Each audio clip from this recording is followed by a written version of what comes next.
if you want to really attack child abuse, you cannot you only focus on the very downstream activities of trying to identify the perpetrator and lock him up.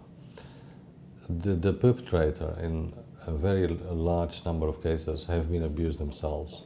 And since they were born and when they grew up as a child themselves, they grew up in an environment of violence, and very often they were the victim of child abuse. The other thing is that the average perpetrator is very young. The average perpetrator is about 20 years old. And they just only stopped being a child themselves. And if there were great stresses in the perpetrator's life, it's very likely that he is now acting this out and raping as a result of the suffering to himself. So if you really want to change something, we cannot just look at the end and try to punish them harder.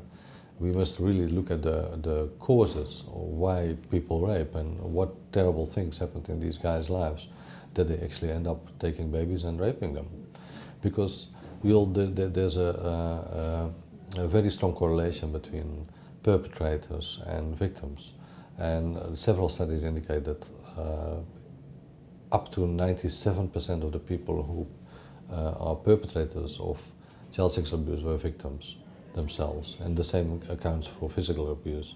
But in other words, if you grow up in an environment where you're properly nurtured, where people care for you, where you get good values and norms, you're extremely unlikely to become a child betterer or a child rapist.